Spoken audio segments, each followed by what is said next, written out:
C'est pour ça que c'est plus intéressant d'acheter un bien immobilier en nom propre si vous avez la possibilité de le faire. Pour moi, la meilleure façon d'investir dans l'immobilier, ça reste quand même de posséder soi-même son appartement.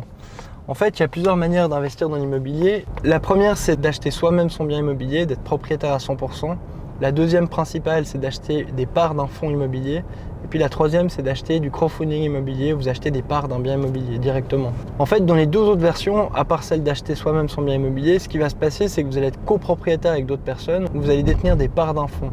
Les parts d'un fonds ou la copropriété sur un bien, je ne sais pas si vous avez par exemple 1% d'un appartement, c'est tout de suite des produits qui vont être moins liquides sur le marché et sur lesquels vous n'allez pas toucher le plein potentiel du bien. Vous allez prendre une partie du rendement et en plus de ça, il y aura toujours un intermédiaire qui va venir se positionner au milieu, qui lui aussi va prendre sa marge et du coup votre rendement sera plus bas.